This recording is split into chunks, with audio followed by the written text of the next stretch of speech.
Dartmoor Zoo rescued Churchill the Serval because he was in a very poor welfare state. He was in a facility that was about to be closed down, and we couldn't just stand by and watch that happen. Collecting Churchill was a real journey, emotionally as well as physically.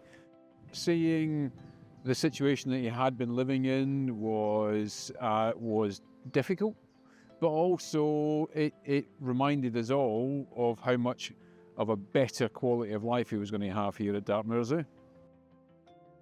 The development has taken a little while. The most challenging aspect, of course, out on Dartmoor is the weather.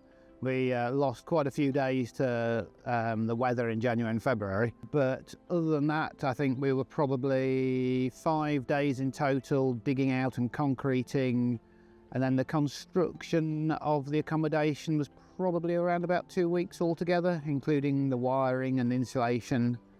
And then we had to do a little bit of work in the enclosure, because although we did have an existing enclosure, it had to be cleared and the electric fencing had to be updated and all that sort of thing. So it's a learning curve.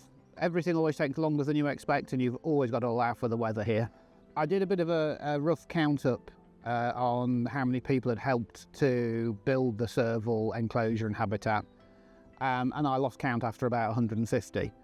We've had help from no end of corporate groups with individual volunteers. Keepers have done a lot of enrichment work in there, and they've had volunteers in. Grow for Good. We are really fortunate here with the amount of support we get, because actually the amount of staff we couldn't hope to get done everything that we've got done. So yeah, well, there's been a lot of people.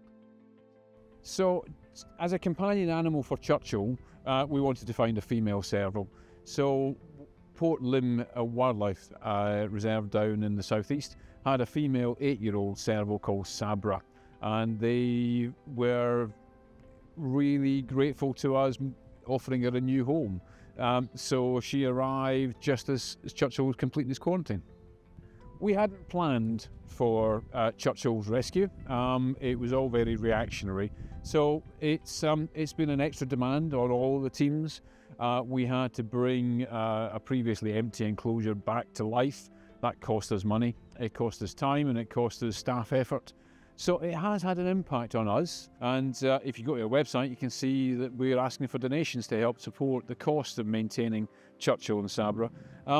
But for the animals themselves, it was absolutely the right thing to do.